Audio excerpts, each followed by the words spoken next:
Assalamualaikum warahmatullahi wabarakatuh. Perkenalkan, nama saya Faisul Zulfikar dan di sebelah saya ada Jessica Liviana. Kami perwakilan dari kelompok sel tumbuhan ingin mempresentasikan hasil karya sel tumbuhan yang kami buat bersama-sama. Yang pertama, kita mempunyai membran sel. Membran sel berfungsi untuk mengontrol keluar masuknya bahan-bahan yang dibutuhkan oleh sel. Yang kedua, kita mempunyai kloroplas. Kloroplas adalah organel yang mempunyai zat berwarna hijau yang biasa kita sebut sebagai klorofil. Kloroplas sendiri berfungsi sebagai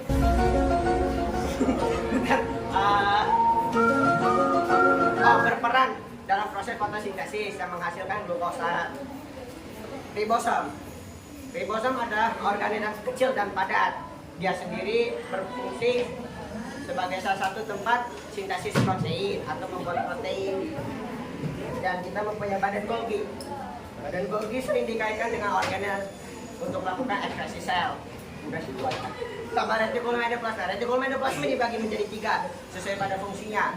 Retikulum endoplasma kasar, halus, dan sarkoplasmik. Retikulum endoplasma kasar berfungsi untuk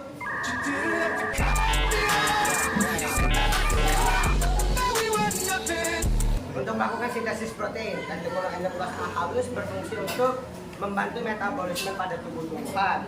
Retikulum endoplasma sarkoplasmik berfungsi untuk menyimpan ion kalsium. Dan sisanya akan dilanjutkan pada rekan saya. Di sini ada dinding sel. Dinding sel berfungsi sebagai melindungi sel. Di sini ada vakuola. Vakuola berfungsi untuk menyimpan cadangan makanan atau fotosintesis. Di sini ada mitokondria. Mitokondria memproduksi energi. Di sini ada sitoplasma. Sitoplasma berfungsi sebagai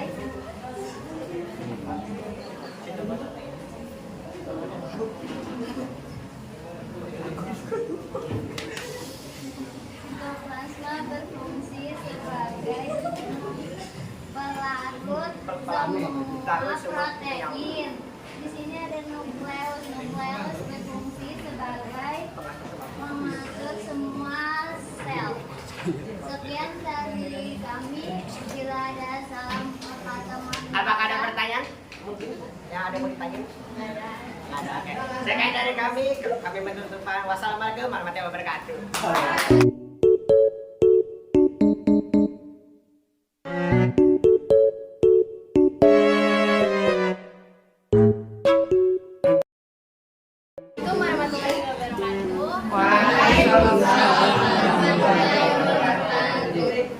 Halo semua, Hai. Saya Andro. Selaku perwakilan dari kelompok kami ingin mempresentasikan mengenai sel hewan. Kita udah buat contoh sel hewannya. Kita pakai bola plastik, styrofoam, dan plastisit. Ada pula bagian-bagian sel yang biasa disebut dengan organel yang kita akan jelaskan. Yang pertama ada mitokondria. Mitokondria merupakan organel sel yang berperan penting untuk menghasilkan energi melalui proses respirasi. Yang kedua ada sitoplasma. Sitoplasma merupakan tempat untuk sitoplasma termasuk tempat untuk berlangsungnya banyak reaksi kimia seluler seperti metabolisme, sintesis protein, dan pembuatan energi. Yang ketiga ada lisosom. Lisosom merupakan organel sel yang berperan dalam pencernaan intraseluler. Lisosom hanya ada di sel eukariotik, tidak ada di sel prokaryotik. Jadi, sel tumbuhan tidak memiliki lisosom, hanya ada di sel manusia. Yang keempat ada badan Golgi. Badan Golgi berfungsi untuk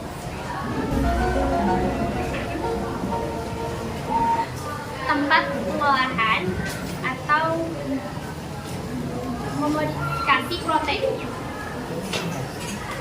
Selanjutnya yaitu adalah namanya membran sel. Membran sel ini ada di sel hewan dan juga di sel tumbuhan. Itu berfungsi untuk mengontrol keluar dan memasukkan bahan-bahan yang dibutuhkan oleh sel. Itu berupa partikel. Partikelnya itu adalah air, makanan, dan sisa-sisa metabolisme lainnya. Nah, ngomong-ngomong tentang sel, ada sel itu sebenarnya tidak memiliki otak, tapi memiliki fungsi yang sama seperti otak. Itu ada yang dinamakan dengan nukleus. Nukleus ini memiliki fungsinya adalah untuk mengatur aktivitas sel-sel yang ada di ini. Nah, nukleus itu memiliki 3 bagian utama. Yang pertama yaitu nukleus plasma. Nukleus plasma ini berupa cairan kental yang berupa protein, ion, dan mineral lainnya yang berfungsi untuk nukleus. Yang kedua yaitu ada yang dinamakan dengan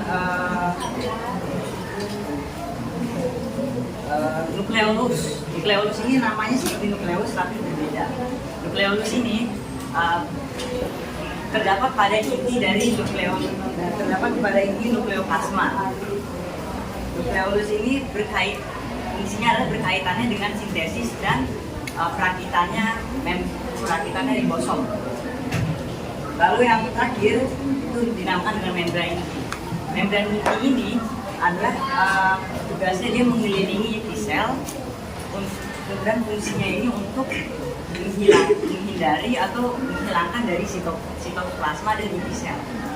Jadi ini adalah penjelasan dari nukleus. Sekian dari kami. Apa ada yang mau bertanya?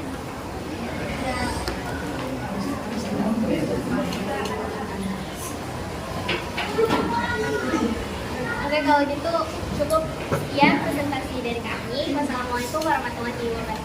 Waalaikumsalam.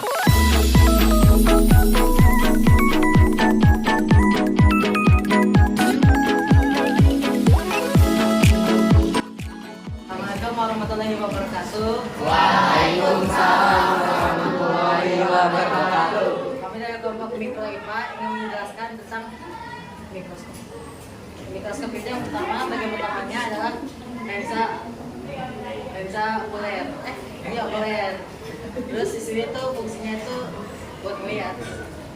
Terus sini ada makrometer. Ini fungsinya untuk memperbesar dan memperkecil dengan cepat. Terus sini ada mikrometer. Mikrometer itu fungsinya untuk memperbesar dan memperkecil dengan lambat. Di sini ada revolver, yaitu untuk mengatur lensa, mau yang 10 atau 40 sampai 100. Terus di sini ada lengan mikroskop untuk memindahkan dan memegang mikroskop. Di sini ada meja kerja untuk menaruh objek. Ada penjepit kertas juga. Untuk biar objeknya nggak kemana-mana. Di sini kondensornya nggak ada dia plasma juga, fungsinya untuk mengatur cahaya yang masuk. Di sini ada cermin untuk mengaturkan cahaya. Di sini ada sendi instansi untuk sendinya sih. Terus sini ada kakinya berpindah. Sekian dari kami. Wassalamualaikum warahmatullahi wabarakatuh. Waalaikumsalam.